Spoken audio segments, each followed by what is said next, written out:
तो फ्रेंड्स, कल हमने अनकाउंटेबल नाउन के रूल्स देख लिए थे और कुछ उसके एग्जाम्पल्स मुझे समझाने थे। तो आज मैं उसकी स्टार्टिंग करता हूँ। जैसे कि कल हमने पढ़ा था अनकाउंटेबल नाउन क्या होते हैं। अनकाउंटेबल नाउन वो होते हैं जिनको हम लोग प्लूरल नहीं बना सकते हैं और जिनको काउंट नहीं किया जा सकता बल्कि मेजर किया जा सकता है। जैसे कि मिल्क, मिस्चीफ, फॉल आउट, ऐसे बहुत से एग्जाम्पल्स कल मैंने लिखवाए थे। वो बहुत ही इंपॉर्टेंट हैं, आपको याद कर लेने चाहिए। अब उन पे बेस्ड हम कुछ एग्जाम्पल्स देखेंगे जो नॉर्मली एग्जामिनेशंस में पूछे जाते हैं। चलिए, पहला एग्जाम्पल आपको आपकी स्क्रीन में दिखाई दे रहा होगा। लिखा हुआ है she has come here with a bedding. जैसे कि इस एग्जाम्पल में बेडिंग के आगे ए का यूज किया गया है, आर्टिकल ए का यूज किया गया है। जबकि हम लोग जानते हैं कि अनकाउंटेबल नाउन्स जो होते हैं उनके सामने उसके आगे आर्टिकल्स का यूज हम लोग नहीं कर सकते, इसलिए यहाँ पे ए का यूज नहीं करेंगे। क्योंकि बेडिंग क्या है, एक अनकाउंटेबल नाउन है। Bedding is uncountable noun, so we can not use article before it. And next example हम लोग देखते हैं, the company has decided to sell his equipments. जैसे कि कल हमने एक एग्जाम्पल लिखवाए थे आपको कुछ, जिसमें इक्विपमेंट भी शामिल था। उन एग्जाम्पल्स में इक्विपमेंट एक अनकाउंटेबल नाउन है और अनकाउंटेबल नाउन को हम लोग एस या एस लगा करके प्लूरल नहीं बना सकते हैं। तो इक्विपमेंट्स का एस हट जाएगा। इक्विपमेंट्स को जनरली हम लोग इक्विपमेंट लिखा देंगे या फिर हम लोग लिख देंगे the company has decided to sell his many pieces of equipment. अगर हमें इसे प्लूरल बनाना है तो मैनी पीसेस का यूज कर सकते हैं इसके साथ। कल मैंने कुछ आपको बताया भी था कि कुछ वर्ड्स हम लोग यूज करते हैं इसको प्लूरल बनाने के लिए। जब हम लोग को प्लूरल बनाना ही पड़ता है अनकाउंटेबल नाउन को, तो इस केस में हम लोग पीसेस ऑफ, सॉर्ट्स ऑफ या और भी जो वर्ड्स मैंने कल लिखवाए थे उनका यूज करते हैं। फिर नेक्स्ट एग्जाम्पल हम लोग इसका देखते हैं, there are many fields around the garden. There are many fields around the garden. तो इस वाले एग्जाम्पल में हम देखेंगे कि फिल्थ, जो कि कल मैंने आपको लिखाया था, फिल्थ कैसा है, अनकाउंटेबल नाउन है। तो अनकाउंटेबल नाउन के साथ हम लोग एस या एस का यूज नहीं कर सकते हैं, इसलिए फिल्थ का जो एस है उसको काट देंगे। और यहाँ पे जो मैनी है, वो मैनी का यूज अभी मैं एडजेक्टिव पढ़ाते समय मैं बताऊंगा। मैनी एक एडजेक्टिव होता है जिसका यूज हम लोग काउंटेबल नाउन के साथ करते हैं, प्लूरल काउंटेबल नाउन के साथ करते हैं। जबकि फिल्थ एक अनकाउंटेबल नाउन है, तो यहाँ मैनी का यूज ना होकर के मच का यूज किया जाएगा। मच का यूज किया जाएगा, तो ये हो जाएगा there is many filth all around the garden की जगह there is much filth all around the garden. हम लोग नेक्स्ट रूल देखते हैं, रूल नंबर 6। रूल नंबर 6 जो हम लोग का है वो कंपाउंड नाउन से रिलेटेड है। कंपाउंड नाउन को सबसे पहले हम लोग को जानना होगा कि आखिर कंपाउंड नाउन होता क्या है। कंपाउंड नाउन बेसिकली, जैसे कि नाम से ही पता चल रहा है, कंपाउंड। कंपाउंड का मतलब होता है ऐसी चीज जो दो या दो से अधिक चीजों से मिलकर के बनी हो। इसी तरीके से ऐसा नाउन जो दो या दो से ज्यादा नाउन से मिलकर के बना होता है उसको हम लोग कंपाउंड नाउन कहते हैं। जैसे कि गर्लफ्रेंड, गर्लफ्रेंड में एक गर्ल है और एक फ्रेंड है, यानी कि दो नाउन है। गर्ल एक हो गई और एक हो गया फ्रेंड, तो ये टोटल क्या कहेंगे इसको, गर्लफ्रेंड को मिला करके हम लोग गर्लफ्रेंड बोलेंगे। और गर्लफ्रेंड एक कंपाउंड नाउन है। और हम लोग को एक बात जो कि रिमेंबर रखनी चाहिए कि इसको इसको प्लूरल बनाते समय, कंपाउंड नाउन को प्लूरल बनाते समय हम लोग जो मेन वर्ब होता है उसको प्लूरल बनाते हैं, ना कि आगे वाले हेड वर्ड को प्लूरल नहीं बनाते। क्योंकि इसका जो हेड वर्ड होता है वो एक एडजेक्टिव की तरह काम करता है। कंपाउंड नाउन का जो हेड वर्ड है गर्ल, वो एक एडजेक्टिव की तरह काम कर रहा है, इसलिए हम लोग ऐसे ये गर्ल में नहीं लगा के फ्रेंड में लगाएंगे। तो गर्लफ्रेंड का जो प्लूरल होगा वो क्या बनेगा, गर्ल फ्रेंड्स। हम कंपाउंड नाउन का पहला रूल देखते हैं, जब किसी सेंटेंस में कोई नंबर आ जाए किसी सेंटेंस के स्ट्रक्चर में, जैसे कि 1 और 2 और 3, और उस नंबर के बाद कोई नाउन आ जाए, और यानी कि compound noun, noun plus noun क्या होता है, कंपाउंड नाउन। तो जो डायरेक्ट जो इमीडिएट बात आता है ना नंबर के, उसको हम लोग सिंगुलर नाउन में रखते हैं, सिंगुलर की कैटेगरी में रखते हैं। क्यों रखते हैं, क्योंकि ये जो नाउन होता है, हमेशा याद रखना, जब भी कंपाउंड नाउन के केस में दो नाउन से मिलकर के कंपाउंड नाउन बनता है, जो पहला नाउन होता है उसे हमेशा सिंगुलर ही लिखते हैं, क्योंकि ये एडजेक्टिव की तरह कार्य करता है। एडजेक्टिव क्या होता है, जो किसी चीज की क्वालिटी बताए। जैसे कि गर्लफ्रेंड, कैसी फ्रेंड, गर्लफ्रेंड। तो किसी भी वर्ड में जो हम उसकी क्वालिटी को डिनोट करने के लिए, उसकी क्वालिटी का पता लगाने के लिए कैसा वर्ड, हाउ लगा देते हैं, तो हमें उसकी क्वालिटी पता चल जाती है। जैसे कि मैंने बताया गर्लफ्रेंड या वुमेन सर्वेंट, तो वोमेन सर्वेंट को प्लूरल बनाते समय वुमेन सर्वेंट्स लिखेंगे। ऐसे ही कंपाउंड नाउन का जो पहला वर्ड होता है हेड वर्ड, वो हमेशा ही सिंगुलर रहता है। हम लोग प्लूरल किसको बनाते हैं, इस वाले वर्ड्स को जो लास्ट में होता है। और ये वाला नाउन इस नंबर के साथ एग्री करता है। ये वाला नाउन किसके साथ एग्री करता है, इस जो आगे का नंबर होता है उसके साथ एग्री करता है। ये जो नाउन होगा वो इस नंबर के साथ एग्री करेगा, इस नंबर के साथ एग्री करेगा। अगर ये नंबर 1 है तो यहाँ पे सिंगुलर ही आएगा। अगर मैं लिख दिया 2 और इसमें क्या लिख दिया गर्ल, और यहाँ पे क्या कर दिया फ्रेंड्स, तो ये क्या आएगा प्लूरल। क्यों, 2 गर्ल फ्रेंड्स है तो 2 की जगह क्या आएगा, प्लूरल आएगा। ओके, अब हम लोग नेक्स्ट रूल देखते हैं नंबर, यानी कि किसी सेंटेंस स्ट्रक्चर में अगर नंबर आ जाए, उसके बाद नंबर आ जाए, फिर जो कंपाउंड नाउन आया, तो जब मैं पहले ही बता चुका हूँ कंपाउंड नाउन हमेशा ही जो हेड वर्ड होता है वो कैसा होता है, सिंगुलर होता है। तो ये तो हमेशा ही सिंगुलर होगा, और ये प्लूरल भी हो सकता है और सिंगुलर भी हो सकता है। जैसे कि 3 रूम फ्लैट, यानी कि ऐसा फ्लैट 3 रूम क्या आएगा यहाँ पे, सिंगुलर आएगा। और फ्लैट्स, 3 फ्लैट्स हैं। ये जो नंबर होगा, ये जो नाउन होगा वो किससे एग्री करेगा, किस नंबर से एग्री करेगा, जो पहला नंबर है उसके साथ एग्री करेगा। ये जो नाउन है ये इस नंबर के साथ एग्री करेगा। अगर ये नंबर जैसे कि 3 है तो ये क्या होगा, 3 रूम फ्लैट या 5 रूम फ्लैट्स, यानी कि 3 फ्लैट्स जिनमें की 5 रूम है। आगे हम और एग्जाम्पल से इसको क्लैरिफाई करेंगे। अब जो तीसरा एग्जाम्पल है वो क्या है, नंबर, यानी कि 1 2 3। और ये कंपाउंड नाउन के केस में जो भी पहला नाउन होता है वो सिंगुलर आता है, बीच में एडजेक्टिव आ जाए, और ये जो नाउन होगा वो हमेशा किसके साथ एग्री करेगा, पहले वाले नंबर के साथ। जैसे कि 3 I have seen a 3-year-old boy, यानी कि एक लड़का। I have seen 3 years old boy, तो ईयर्स की जगह ईयर्स नहीं आएगा, एस हट करके ईयर आएगा, 3-year-old बॉय। इसी तरीके हम लोग देखेंगे चौथा रूल जो है, अगर किसी सेंटेंस में कोई नंबर आ जाए उसके डायरेक्ट बाद नाउन आ जाए, तो ये जो नाउन होगा ना ये प्लूरल हो सकता है, क्योंकि ये कंपाउंड नाउन नहीं है, ये अकेला आया। जैसे 3 years ओल्ड, हम लोग क्या लिखते हैं, 3 years ओल्ड लिखते कि नहीं लिखते, 3 years ओल्ड। हम लोग क्या लिखते हैं इसमें, 3 years ओल्ड। तो 3 years ओल्ड जब हम लोग इसको लिखेंगे तो यहाँ पे SIS का यूज हम लोग कर सकते हैं, 3 years ओल्ड। हम लोग इसको एग्जाम्पल के जरिए और अच्छे से क्लियर करेंगे। जैसे इसमें हम लोग देखते हैं, सपना has given me a 50 rupees note. ये बहुत बार ऐसे क्वेश्चन आ जाते हैं SSC और CDS और भी जो कॉम्पिटेटिव एग्जाम है, UPSC असिस्टेंट कमांडेंट और CDS वगैरह में ये क्वेश्चंस ज्यादातर पूछे जाते हैं। सपना ने मुझे एक 50 रुपए का नोट दिया, तो नोट कितना है, नोट तो एक ही है, तो ये क्या हो गया, ए तो नंबर को डिनोट करता है। 50 ये नंबर प्लस नंबर, यानी कि सेकंड रूल जो मैंने अभी बड़ा बताया था, नंबर प्लस नाउन। तो ये नाउन क्या है, कंपाउंड नाउन नहीं है, रुपी और नोट। रुपी भी एक नाउन है और ये नोट भी एक नाउन है। तो ये कौन सा केस हो गया, एक कंपाउंड नाउन का केस हो गया। तो रुपीस का जो एस है ना इसको हटा देंगे, ये क्या आएगा, सिंगुलर आएगा। क्यों, क्योंकि ये जो रुपी है ना ये एडजेक्टिव की तरह काम कर रहा है। यहाँ पे कंपाउंड नाउन में जो पहला वर्ड होता है, पहला नाउन होता है, वो एडजेक्टिव की तरह काम करता है, मैं पहले ही बता चुका हूँ। तो एडजेक्टिव की तरह काम करेगा, तो एडजेक्टिव को तो हम लोग कभी प्लूरल बना ही नहीं सकते ना। प्लूरल तो हमेशा नाउन या प्रोनाउन का ही बनता है, एडजेक्टिव का प्लूरल थोड़ी बनता। तो SIS इससे हटा देंगे। तो क्या हो गया, सपना has given me a 50 rupee note. Okay, अब नेक्स्ट एग्जांपल हम लोग देखते हैं इसका जैसे कि हनीप्रीत हैज 5 रूम्स फ्लैट्स। ये भी मैंने अभी बताया था जब एक्सप्लेन कर रहा था ये रूल, कि 5 क्या हो गया, एक नंबर हो गया, ये भी नंबर हो गया, ये रूम क्या है, एक नाउन है और ये भी नाउन है। तो ये दोनों नाउन है, तो क्या हो गया, कंपाउंड नाउन। तो इसका जो हेड वर्ड है रूम, इसको तो प्लूरल बनाएंगे ही नहीं, ये तो एडजेक्टिव की तरह काम करता है।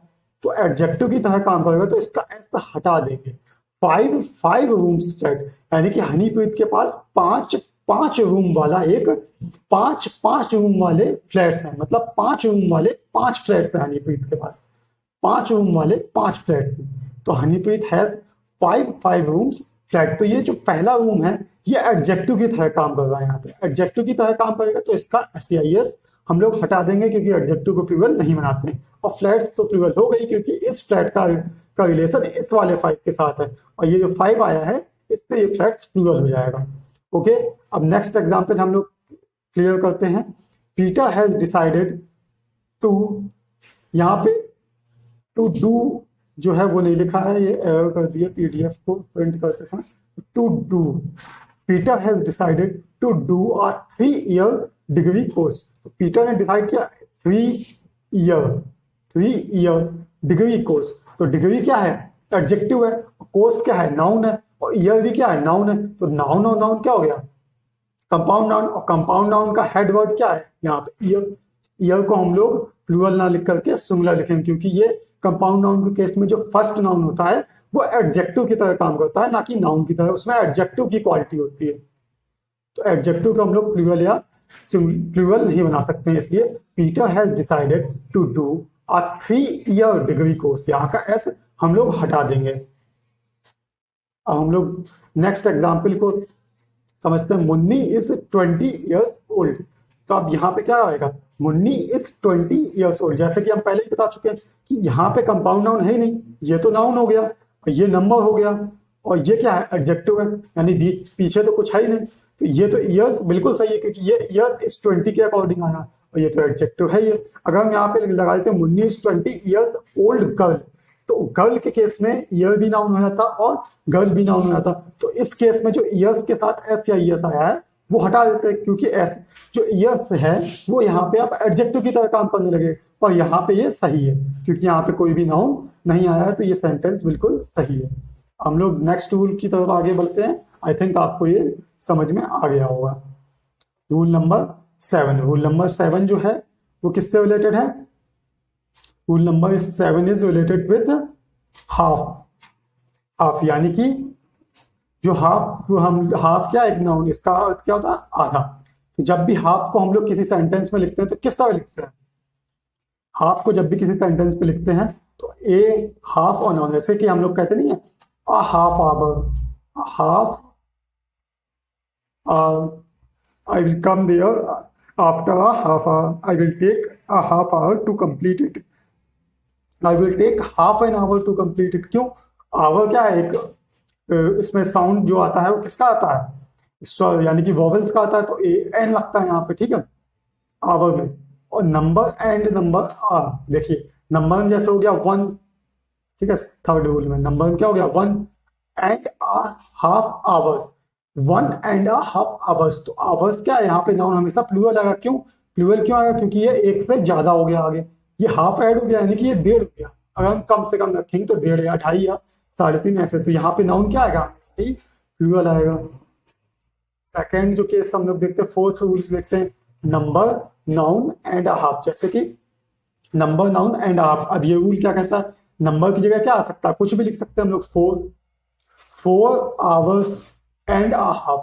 I will take 4 hours and a half। ये नाउन जो होगा इस सिंगुलर भी हो सकता है, प्लूरल भी हो सकता है, डिपेंड करेगा इस नंबर पे कि ये नंबर कैसा। अगर यहाँ पे आ आया a hour, I will take an hour and a half to complete this। तो यहाँ पे ये नाउन क्या आएगा? सिंगुलर होगा। अगर यहाँ पे 2 आ जाएगा तो 2 hours and a half। तो ये नाउन क्या हो जाएगा? यानी कि हाफ आवर्स या फिर एप्पल्स, कुछ भी नाउन की जगह लिख सकते हैं हम लोग। आवर्स तो मैं इसलिए समझा रहा हूँ क्योंकि जनरली हाफ आवर्स हम लोग बोलते रहते हैं। हम लोग इसके क्या देखेंगे? एग्जाम्पल्स देखेंगे। एग्जाम्पल से और अच्छे से क्लियर करेंगे। हम लोग देखते हैं इसका first example. Waseem will take 4, Waseem will take, ये 4 पेज नंबर है। Waseem will take a half hour to finish। Waseem will take a half hour to finish. तो ये क्वेश्चन क्या है? बिल्कुल सही है। ये फर्स्ट रूल पे बेस है, ये बिल्कुल सही है। To finish this job Waseem will take half an hour. An क्यों आया? क्योंकि आवर क्या है? एक वॉवेल का साउंड दे रहा है। एन, ये भी बिल्कुल सही है, सेकेंड रूल पे बेस है। अब हम लोग नेक्स्ट एग्जाम्पल देखते हैं इसका। नेक्स्ट एग्जाम्पल में I can cover a half kilometer in 20 minutes। I can cover 1.5 kilometer। 1.5। तो ये क्या है? प्लूरल है। क्यों? 1 भी हो गया एंड हाफ, यानी कि ये कितना हो गया? 1.5। ये थर्ड रूल पे बेस है। तो तो यहाँ पे किलोमीटर क्या नाउन है, यहाँ पे किलोमीटर में क्या आएगा, ऐसा आएगा, किलोमीटर्स होगा। I can cover 1.5 kilometres in 20 minute. क्यों होगा, क्योंकि ये हो गया एक नंबर, एंड हाफ ये तीसरा जो रूल बताया था मैंने, उसके हिसाब से यहाँ पे क्या आएगा, एस या यस अपने आप ऐड होगा, तभी ये क्वेश्चन सही होगा। I need 1.5 hours to complete the task. I need 1 hour। 1 hour आप जानते हैं कि जो ग्रामर होती है उसमें 1 नहीं लिख करके हम लोग क्या लिखेंगे, आ लिखेंगे। ए का सेंस भी यहाँ पे क्या होगा, आ हावर। यहाँ पे क्या लिखेंगे, I need 1.5 hours to complete the task. अब ये सेंटेंस बिल्कुल भी सही है। हम नेक्स्ट टूल की तरफ आगे बढ़ते हैं। नेक्स्ट टूल जो है वो किससे रिलेटेड है, न्यूमरल नाउन से रिलेटेड है। नेक्स्ट टूल हमारा न्यूमरल नाउन से रिलेटेड है। अब बेसिकली न्यूमरल नाउन क्या होते हैं ये हम लोग को क्लेरिफाई करना पड़ेगा। न्यूमरल नाउन नाम से ही क्लेरिफाई, और न्यूमरल माने क्या होता है, नंबर। ऐसे नाउन जो नंबर को डिनोट करें वो क्या कहते हैं, उन्हें हम लोग न्यूमरल नाउन के नाम से जानते हैं। जैसे डजन, डजन बाद क्या होता है, संख्या में 12, यानी नंबर में जो चीज 12 होती है इसे क्या कहते हैं, डजन। स्कोर, जो चीज नंबर में 20, स्कोर को नोट कर लेना, इसको 20 बोलते हैं। जो चीज नंबर में 20 होती है उसको क्या कहते हैं, 20। 100, 1000, lakh, crore, million, billion, trillion etcetera जितने भी होते हैं, ये क्या कहते हैं, इनको हम लोग नाउन बोलते हैं, न्यूमरल नाउन बोलते हैं।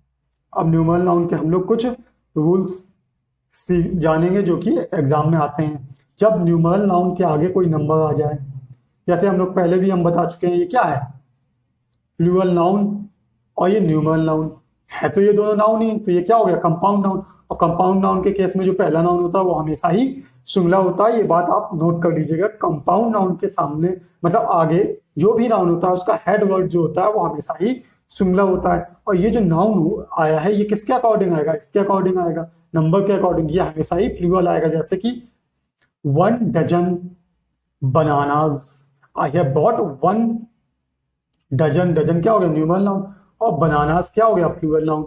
आई have bought 1 dozen bananas from the market. तो ये हो जाएगा पहला रूल। और हम लोग नेक्स्ट रूल की तरफ बढ़ते हैं। नेक्स्ट रूल क्या कहता है हम लोग का, प्लूरल न्यूमरल नाउन। जब ऑफ का केस, ऑफ यूज हो जाता है न्यूमरल नाउन के केस में, और प्लूरल, ये पीएन का मतलब है प्लूरल नाउन। प्लूरल नाउन इसको आप लिख लीजिएगा, मैंने शॉर्ट में लिखा है, ये देखिए प्लूरल नाउन। तो पीएन का मतलब क्या है, प्लूरल नाउन। प्लूरल एनएन का मतलब है numeral noun. Plural numeral noun of और न्यूमरल नाउन, यानी कि जब न्यूमरल नाउन और नाउन के बीच में ऑफ का केस होता है तो वहां पे जो आगे वाला वर्ड होता है वो हमेशा ही प्लूरल न्यूमरल नाउन के केस में आता है। जैसे आई have bot dozens of bananas, मैंने बहुत सारे डजन बनाना खरीदे हैं। आई have bot dozens of bananas, ना कि डजन ऑफ बनानास। तो यहाँ पे क्या होगा, प्लूरल न्यूमरल नाउन है, इसलिए डजन्स ऑफ बनानास हम लोग यूज करेंगे। क्या करेंगे, डजन ऑफ बनानास, डजन्स होगा यहाँ पे, डजन्स ऑफ बनानास यूज करेंगे। अब जो हमारा सी वाला रूल है, यानी कि थर्ड रूल है, वो देखते हैं। न्यूमरल नाउन और प्लूरल नाउन और एन, जैसे कि I have bought a dozen bananas, यानी कि जब एन न्यूमरल नाउन के डायरेक्ट पहले आ जाता है तो न्यूमरल नाउन सिंगुलर होता है, और फॉलो किससे करता है, ये प्लूरल न्यूमरल नाउन से, प्लूरल नाउन से, सॉरी न्यूमरल नाउन नहीं, प्लूरल नाउन से। हम लोग इसका जो थर्ड रूल है वो भी समझते हैं, फोर्थ रूल, सॉरी, ठीक है। इंडेफिनिट नंबर, इंडेफिनिट नंबर कौन कौन से होते हैं, मैनी, सेवरल, फ्यू, ये सब क्या है, इंडेफिनिट नंबर के एग्जाम्पल है। जिनको डिफाइन नहीं किया जा सकता वो सारे नंबर इंडेफिनिट नंबर कहलाते हैं। इंडेफिनिट नंबर और किसी सेंटेंस का स्ट्रक्चर ऐसा हो, इंडेफिनिट नंबर यानी कि मैनी न्यूमरल नाउन हो गया, dozen, I have bought many dozens of bananas, PN का मतलब है प्लूरल नाउन। अब ये नोट कर लीजिएगा, पीएन का मतलब होता है प्लूरल नाउन, आगे मैंने लिखा हुआ है इसका फुल फॉर्म। अब हम लोग इसके एग्जाम्पल देखते हैं, क्योंकि इससे सेंटेंस बहुत ज्यादा आती हैं कंपटीशन में, इसलिए हम लोग इसको अब क्वेश्चन को सॉल्व करते हैं, एग्जाम्पल्स के क्वेश्चन को सॉल्व करते हैं। सपना हैज गिवन मी 200 रुपीज, सपना हैज गिवन मी 200 रुपीज, यानी कि यहाँ क्या हो गया, नाउन, यानी कि ये क्या है, नंबर, ये क्या है, न्यूमरल नाउन है, और ये भी क्या है, ये नाउन है, ये तो हमेशा प्लूरल रहेगा। 200 रुपीज नहीं होगा, 200 रुपी होगा। क्यों, क्योंकि ये वैसे भी कंपाउंड नाउन है, 100 और 100 एक नाउन हो गया, और भले ही ये न्यूमरल नाउन हो, लेकिन है तो 100 क्या नाउन ही, तो ये भी नाउन है। तो ये दोनों नाउन क्या हो गए, जब एक साथ दो नाउन आते हैं तो उसको क्या कहते हैं, कंपाउंड नाउन कहते हैं। कंपाउंड नाउन के केस में हम लोग जो हेड वर्ड होता है उसे हमेशा सिंगुलर लिखते हैं, इसलिए ये सिंगुलर ही आएगा। अब हम लोग नेक्स्ट एग्जांपल देखते हैं। We need million of dollar of it, we need million of dollars of it.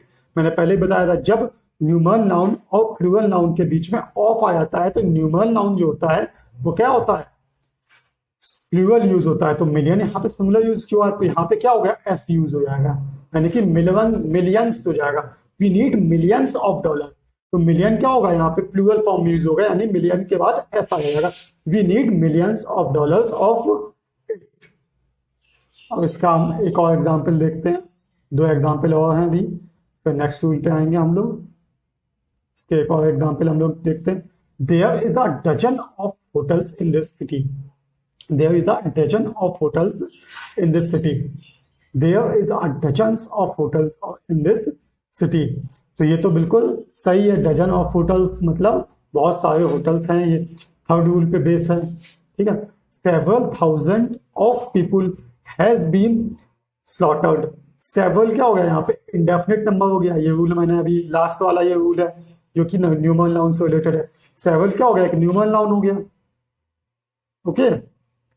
और थाउजेंड, सॉरी न्यूमरल नाउन नहीं, सेवरल क्या हो गया, indefinite noun, indefinite number, sorry indefinite number. और थाउजेंड क्या हो गया, numeral noun. Several thousand of people तो होगा नहीं, क्योंकि जो फोर रूल कहता है वो क्या कहता है, पहले नंबर आएगा, फिर क्या आएगा, प्लूरल न्यूमरल नाउन आएगा, फिर ऑफ आएगा, फिर प्लूरल नाउन आएगा। पीपल तो ऑलरेडी प्लूरल है, यहाँ क्या आएगा, थाउजेंड्स आएगा। Several thousands of people have been slaughtered.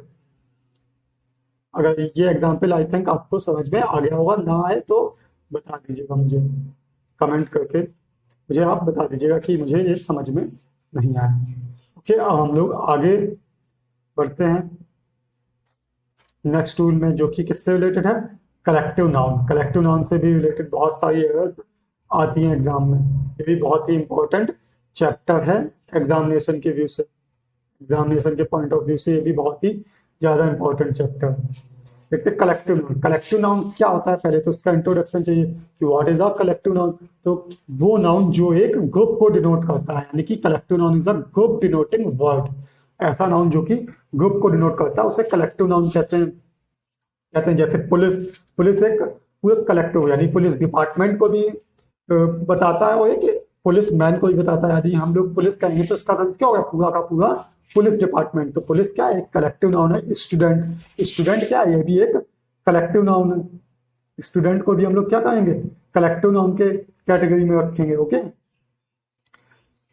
फिर देखते हैं इसका पहला रूल। अब आई थिंक आपको क्लियर हो गया होगा कि कलेक्टिव नाउन किसे कहते हैं। कलेक्टिव नाउन क्या होता है, a group denoting word is known as collective noun, a group denoting word is known as collective noun.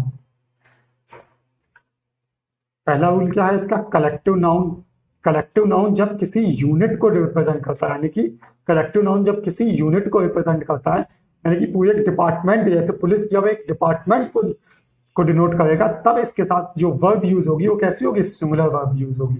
लेकिन जब पुलिस अलग अलग लोगों को, अलग अलग पुलिसमैन को, यानी कि मेंबर्स को डिनोट करेगा, तो वर्ब क्या होगी, प्लूरल होगी। ऐसे जब कलेक्टिव नाउन अलग अलग किसी ग्रुप के मेंबर्स को डिनोट करता है, तो इसके साथ जो वर्ब हम लोग यूज करते हैं वो कौन सी यूज करते हैं, प्लूरल वर्ब यूज करते हैं, क्योंकि अब उस ग्रुप में बहुत सारे मेंबर हो जाएंगे, और जब ये एक यूनिट के तौर पे हम लोग इसको कंसीडर करते हैं तो वर्ब सिंगुलर यूज करते हैं। तो आई थिंक आपको ये रूल क्लियर हो गया होगा। अब हम और अच्छे से क्लैरिफाई करेंगे एग्जाम्पल से। जैसे कि मैंने दो एग्जाम्पल यहाँ पे लिखा, the jury is unanimous in its decision, यानी कि जूरी जो है, जूरी किसे कहते हैं, एक जो जजेस का जो एक बेंच होता है उसको हम लोग जूरी कहते हैं।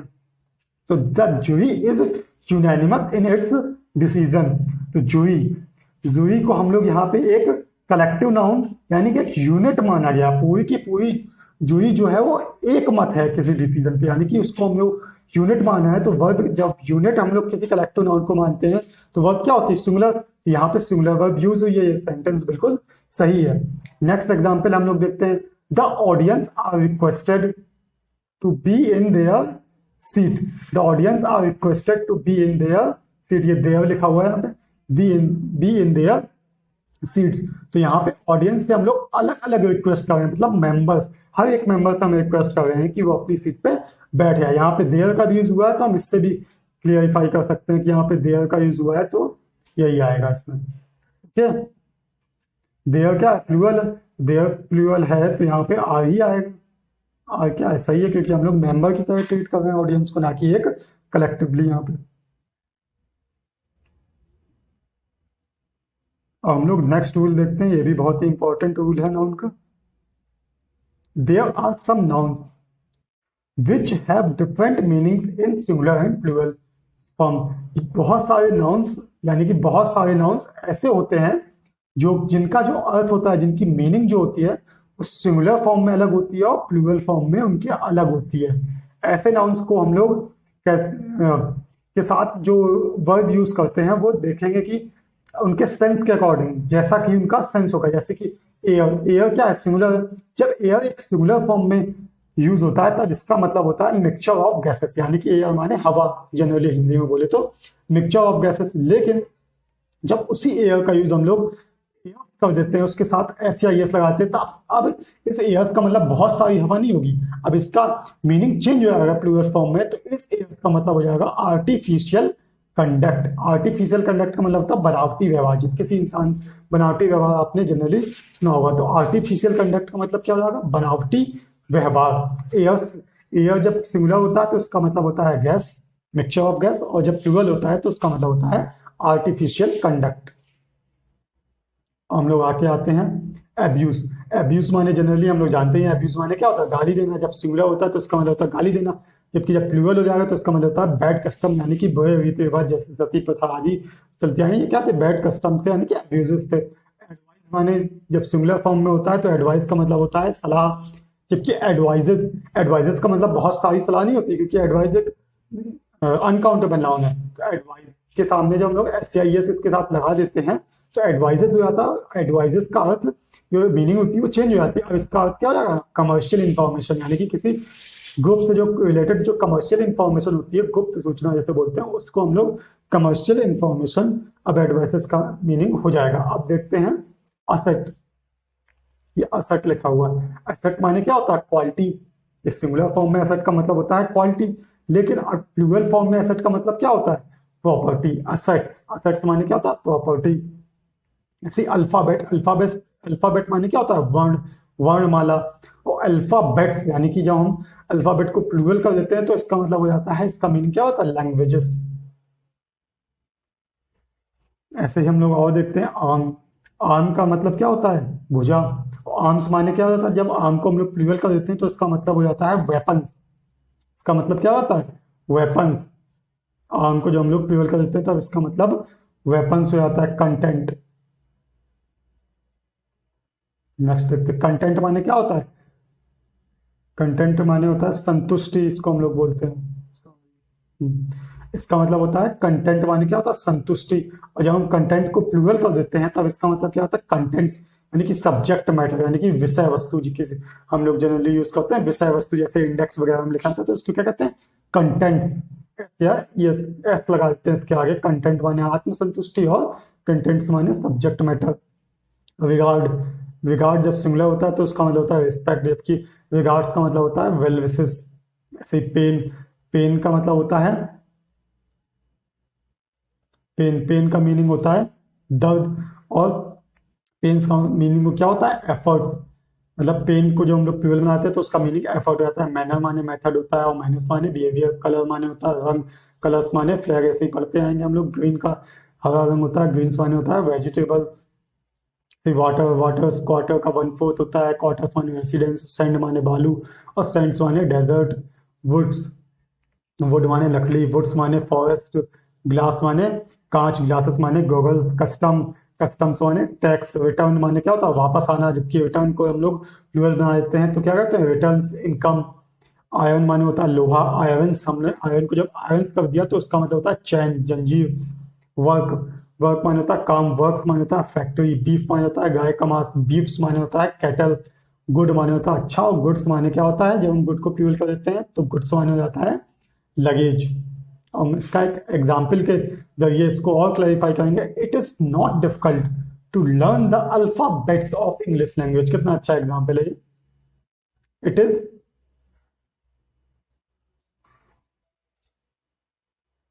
एक second, it is not difficult to learn the alphabets of English language sorry. तो अल्फाबेट्स, यहाँ पे जो अल्फाबेट है इसका मतलब क्या है, जो हमने बताया था कि अल्फाबेट जब सिंगुलर होता है तब इसका मतलब होता है वर्णमाला, और अल्फाबेट जब प्लूरल होता है अल्फाबेट तो उसका मतलब होता है लैंग्वेजेस, बहुत सारी लैंग्वेजेस। लेकिन यहाँ पे जो अल्फाबेट है इसका मतलब क्या होगा, it is not difficult to learn the alphabets of English language. यहाँ पे अल्फाबेट्स का जो मीनिंग है वो क्या है, वर्णमाला से रिलेटेड है, वर्ण से रिलेटेड है, तो यहाँ पे SCIS नहीं आएगा। Okay, be related. Do you know the content of the letter. Content जब सिंगुलर होता है तब इसका मतलब होता है संतुष्टि, प्लूरल होता है तब इसका मतलब होता है विषय वस्तु यानी कि सब्जेक्ट मैटर। तो यहाँ पे जो कंटेंट है इसकी वैल्यू, इसका मतलब क्या होगा, कंटेंट ना होकर के कंटेंट्स होगा। यहाँ पे do you know the contents of the letter, क्या आप सब्जेक्ट मैटर को जानते हैं लेटर के, इसलिए यहाँ पे कंटेंट ना होकर के कंटेंट्स होगा। नेक्स्ट एग्जाम्पल हम लोग देखते हैं इसका।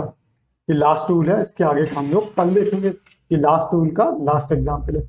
While Sapna was passing through the wood a tiger jumped her. जब सपना वुड यहाँ पे क्या है, वुड माने लकड़ी, यानी कि लकड़ी से तो पास हो नहीं हुई होगी सपना, जनरली कॉमन सेंस है।